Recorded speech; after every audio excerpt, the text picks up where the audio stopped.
का जो बजट था, बजट के अंदर जो उम्मीद देश के नौजवानों को थी, उसके अंदर नौजवानों को निराशा हाथ लगी। नए रोजगार और नौकरियों को लेकर कुछ भी नहीं कहा गया। और दूसरा, किसान एमएसपी कर्ज माफी, इस पे किसी तरह की कोई बात किसान को लेकर नहीं कही गई। देश का किसान भी इस बजट को लेकर बड़ी उम्मीद से बैठा था। लंबे समय से किसान आंदोलन कर रहे थे। और मेरे राज्य राजस्थान के अंदर जो विशेष राज्य के दर्जे की और विशेष पैकेज की मांग कर रहे थे, मुझे लग रहा है कि देश की सरकार सिर्फ जिन राज्यों में चुनाव है उनका ही ध्यान रख रही है। और इसलिए बार बार हम किसी राज्य के खिलाफ नहीं, हम हमारे विशेष राज्य के दर्जे की मांग करते।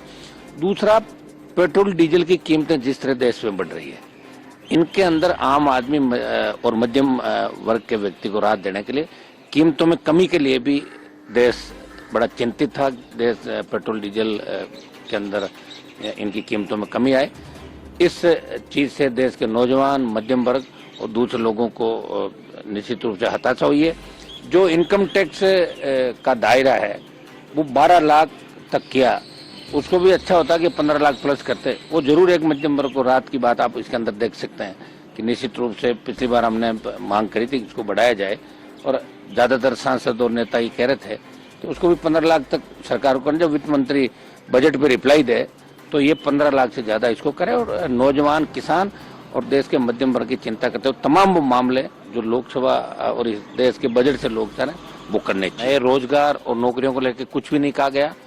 और दूसरा, किसान एमएसपी कर्ज माफी, इस पे किसी तरह की कोई बात किसान को लेकर नहीं कही गई। देश का किसान भी इस बजट को लेकर बड़ी उम्मीद से बैठा था। लंबे समय से किसान आंदोलन कर रहे थे। और मेरे राज्य राजस्थान के अंदर जो विशेष राज्य के दर्जे की और विशेष पैकेज की मांग कर रहे थे, मुझे लग रहा है कि देश की सरकार सिर्फ जिन राज्यों में चुनाव है उनका ही ध्यान रख रही है। और इसलिए बार बार हम किसी राज्य के खिलाफ नहीं, हम हमारे विशेष राज्य के दर्जे की मांग करते। दूसरा, पेट्रोल डीजल की कीमतें जिस तरह देश में बढ़ रही है, इनके अंदर आम आदमी और मध्यम वर्ग के व्यक्ति को राहत देने के लिए कीमतों में कमी के लिए भी देश बड़ा चिंतित था। देश पेट्रोल डीजल के अंदर इनकी कीमतों में कमी आए, इस चीज से देश के नौजवान, मध्यम वर्ग और दूसरे लोगों को निश्चित रूप से हताशा हुई है। जो इनकम टैक्स का दायरा है वो 12 लाख तक किया, उसको भी अच्छा होता कि 15 लाख प्लस करते। वो जरूर एक मध्यम वर्ग को राहत की बात आप इसके अंदर देख सकते हैं कि निश्चित रूप से पिछली बार हमने मांग करी थी कि इसको बढ़ाया जाए और ज्यादातर सांसद और नेता ही कह रहे थे तो उसको भी 15 लाख तक सरकार को। जब वित्त मंत्री बजट पे रिप्लाई दे तो ये 15 लाख से ज्यादा इसको करे। और नौजवान, किसान और देश के मध्यम वर्ग की चिंता करते हुए तमाम वो मामले जो लोकसभा और इस देश के बजट से लोग चाह रहे हैं वो करने चाहिए।